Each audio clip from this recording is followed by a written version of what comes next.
Welcome to Auto Marketing Now. On today's show, we have Alan Krutsch from the Ryan Adams Group. Of course, our popular email grab bag. So what are we waiting for? Let's get started with today's show.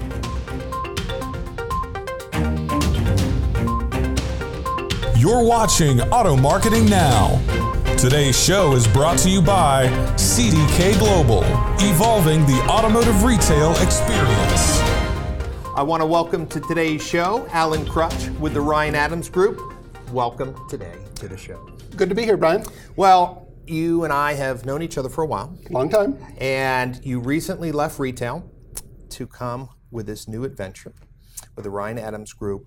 For our viewers who are not familiar with your work, give us a little background so we can put this in context why this new project is so exciting.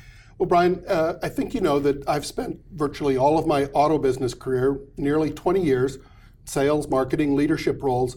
And what's perhaps unique about my background here is that all of that has been with one price dealers.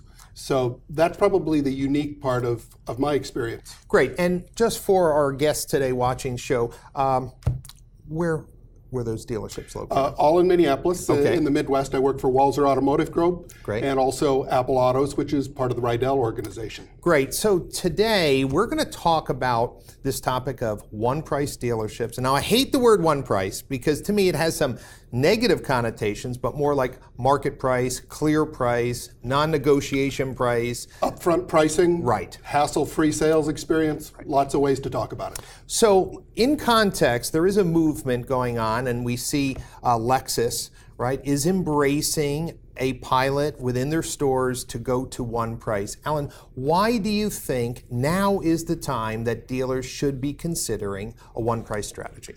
Well, first of all, if everything's going great in your business, keep doing what you're doing. Right. But I'll tell you why dealers are converting to one price, and I'll tell you why Lexus and their dealers are so attracted to this. First of all, they're almost there anyway. That's right. To be competitive in the used car market, you have to have your cars on the money. That's right. They're going to be sorted by price on a third-party shopping site. That's right. And the same is true of new cars to a large degree. It's hard to attract buyers. It's hard to look credible unless you put something that's pretty close to the transaction price online. The other things that dealers are facing, I'll say one of the big ones is really recruiting, finding great talent. That's right. I hear that across the country, Brian. It's such a difficult time to get really good people to greet our customers. And so I will tell you that the world is full of great employees. Yes. We just have to offer them the right opportunity. So in most of the one price models, you'll see a salary and or hourly type compensation. Right. Because today's worker, today's young person coming out of college, they don't want a variable income. Right. They want something that's fixed. They have this notion of work-life balance, which, by the way, is not such a bad idea. No. So they're going to schedule them kind of 36 to 40 hours, pay them a hourly salary plus a bonus, Right. health insurance. This is actually a great job for a kid coming out of college. It's a $40,000 to $50,000 job, and you get to have a life. And here's what I think is attractive for a lot of young people. If you're just out of college, you've got a job in a big industry, you're making $40,000 to $50,000. In today's world, that gets you an apartment, gets you a car, gets you a boyfriend or a girlfriend. Right. That isn't such a bad life. Right. And in this interview, we're going to break it up into two parts because I want to talk about the structure first. And then, since it's a more in-depth conversation, I want to talk about this human capital piece. How do we recruit, train, and get the right combination to get people to work in a one-price model? Now, there are some dealers watching today's show that, Alan, think you're crazy. And they're, in their minds, they're saying, how will I be able to retain that price if I market price my vehicles, which I think most dealers are doing? They're almost at one price, except, as you and I talked last night, their salespeople are giving away or figuring out how much to give away on every deal. Isn't that really what's happening in our market? Well, you know, I wouldn't be maybe quite so harsh, but I know that to a certain extent, one of a sales manager's job is to regulate how much of a discount do we give over and above our already posted price. Right. So we put a price online that's competitive, that'll draw people to the store, and then we give a little more. Right. And this is with a business that already has compressed margins, particularly on the front end of the transaction. So we have compressed margins. We are forced, basically, price transparency through the third-party portals, what we're showing on websites. We're showing a price. We're even showing payment calculators. But if the price isn't the price, how could they really calculate a payment? Well, there's the thing. I mean, the payment calculator, and some of them are getting very sophisticated where we've got real lease residuals and money factors. That's right. But what good does that do to have accurate data if we're going to use a price that's not the real price? And that gets me to really the heart of the matter, which is this is about customer experience. Right. And most dealers, many dealers today, are trying to differentiate themselves based on the experience. The cars are the same, the buildings are the same. Right. It's got to be about the experience. And there can't be a great experience for many customers if that involves 2 or 3 hours of negotiating and then standing in line for a finance manager, et cetera. So one of the things we're seeing is that with one price selling, we can speed up the transaction. We can take a lot of the heartbreak out of it. A lot of the friction. A lot of the friction, exactly. And so with today's model, I think what dealers are looking for is how can I run more people through my store? How can I increase volume? How can I get more trade-ins? How can I get more service customers? That's right. And so, Alan, let's role play for a moment, because we did this last night, and I thought it was an effective mental map for... We'd each had a glass of wine last night. That's right, we did. So. That helped the conversation. But in my mind, I've never bought a car from a one-price store. So from my experience, I've only known negotiation. Sure. And I get calls all the time from friends saying, Brian, would you help me buy a car? And when you step back and say, why are they doing that? They don't want that negotiation. They don't know how to negotiate, and they know the dealer holds all the cards. Now, with price transparency, with websites like TrueCar or others, okay, consumers know the price. So let's role play. I walk in to a one-price store, but I'm from New Jersey. I know nothing about that. And I still think that price, that $15,000 price on that car, I'm going to get for $14,000. It's a starting point, is what your assumption is. That's because I'm from New Jersey. That's what we do. Right. And we don't feel good unless we got something. That's right. Okay. Alan, I walk into a one-price store. As Ryan Adams' group is training dealers how to transform from a traditional model to a one-price, what does it look like when I walk into that store? So I think that one of the most important things is that in a one-price, in an upfront pricing store, we start with a greeting and a concept statement. And what we're going to do is sell our way of doing business before we sell the car. So that might look something like, welcome, I'm Alan, you're Brian, great to see you at the store today. Would you mind if I took just 30 seconds and kind of told you what you can expect here from us? Sure, go ahead. Well, one of the things our customers have told us is that they don't like the back and forth, the uncertainty, the hassle of negotiation. And that's why you see our best price is marked on the internet and on every car on the lot. The way we price our cars is based on color, equipment, market demand, and age.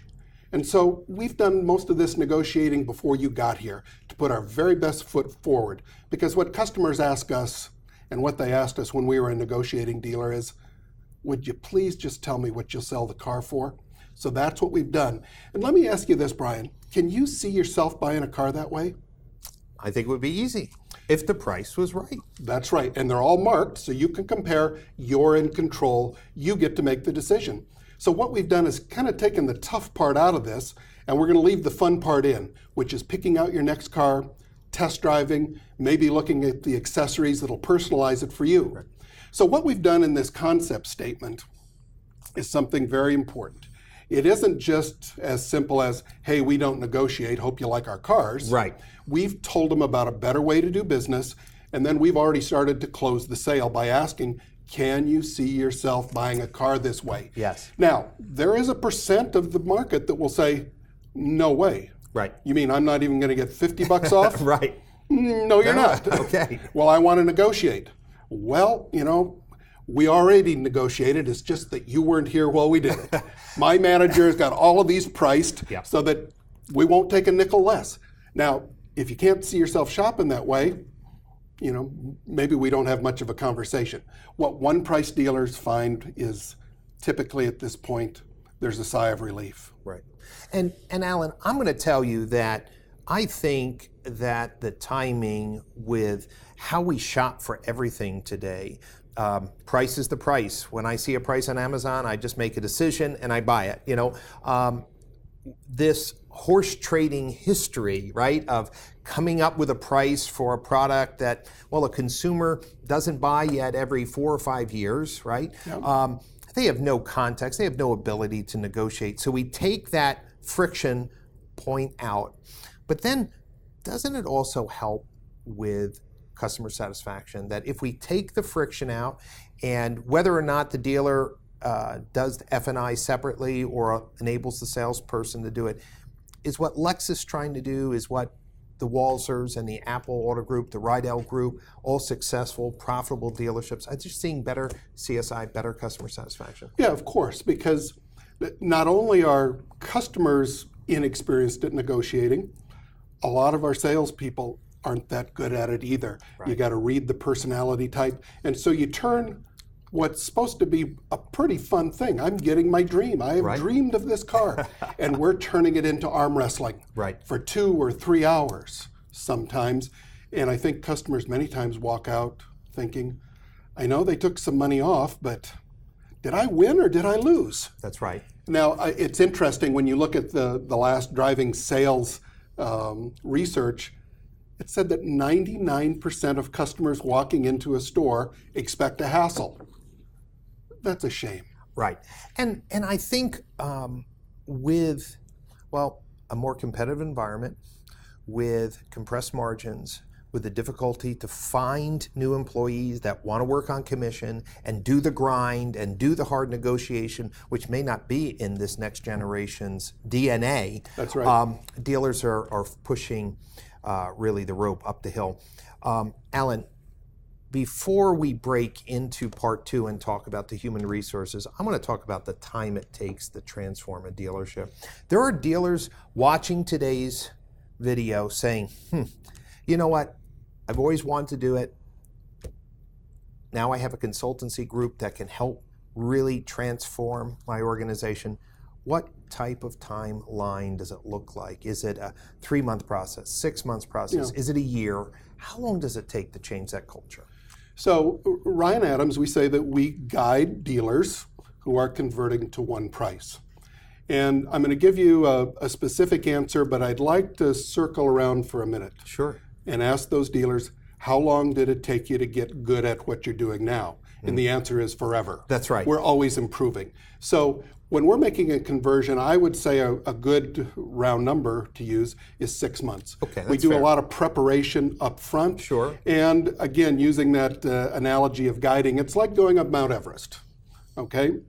The success factor is, do you have the right Sherpa? Do you have the right guide? Right. And a lot of it is preparation. It's knowing when in the process you take a little rest, let things sink in, when you add new material, when you add the next challenge. And so within about 6 months, people are up and rolling.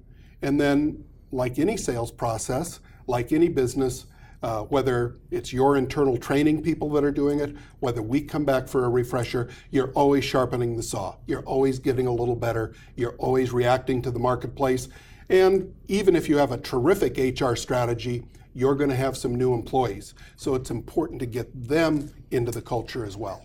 And we share a common client, the Maury's Auto Group in Minnesota. They went through the Ryan Adams Group training and transformation, growing group. I mean, out of all the dealerships that I've visited in the country, I think they have the clearest marketing message, the clearest and most consistent showroom and marketing experience, and great customer satisfaction. So I believe that the future for progressive dealers is to embrace this concept, take the friction out. It allows us to embrace digital retailing because the price on the website is the price, and it enables the consumer to complete some of their paperwork in advance because the negotiation is not needed.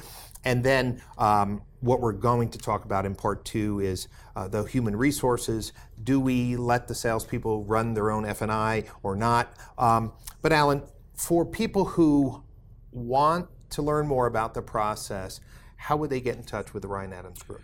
You can go to ryanadamsgroup.com. Great. And my cell phone number's on there. You can fill out a little form. We're pretty easy to find. Don't confuse us with the famous rock star, Ryan Adams. None of us can sing. Great, great. Well, Alan, thanks so much for being on the show. And we're going to break here because I want dealers to really understand that there's the structural decision and the why. We're already there. We're almost at one price. And we really need to consider the impact that it has. And then secondly, once we make the decision, how do we staff that model? That's right, because the most important thing, I think all of our dealers know this, it's the people and how are they trained, how are they managed, how are they motivated. So that if there's a secret sauce other than process, it's those people, how we find them, and how we care for them. Great. Well, this is the end of part 1. Tune in for part 2 as we discuss the human element behind a one-price store and how do we attract, recruit, and build this workforce that transforms the automotive retail experience. Thank you for watching. Alan, thank you once again. My pleasure.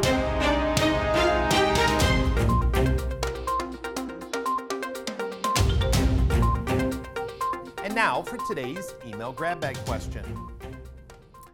An internet marketing director wrote in to ask, Brian, we want to write some more compelling why buy messages for our website. Can you give us some help? Well, the good news is, in my book, Selling Cars in a Digital Age, we outline scripts that dealers can use in the sales process and also on the website.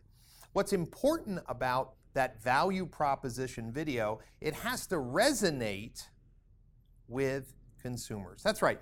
It has to connect with more than just white noise. It's very important that your video messages just can't say, we're the best, we treat you like family, we have the largest selection, we have the lowest prices. Every dealer can say that. So in the book, we've outlined a little task that you can do with your sales team to develop a more compelling why buy message. If you write to me at the email address below, I'll send you that excerpt from the book so that you can conduct the right data collection from your sales team, build a really strong why buy message, and I'll even send you some links to other dealers who I believe have a very good and clear why buy message. So just email me at the address below and I'll send you that complete document and links to great video examples. If you have a question and I use it on the show, I'll send you a free copy of my latest book, the 2017 edition of Mastering Automotive Digital Marketing. It's the only textbook in the industry on the topic and used at Northwood University to train the next generation of digital marketing professionals. Thank you so much for watching today's show. We'll see you next week on Auto Marketing Now.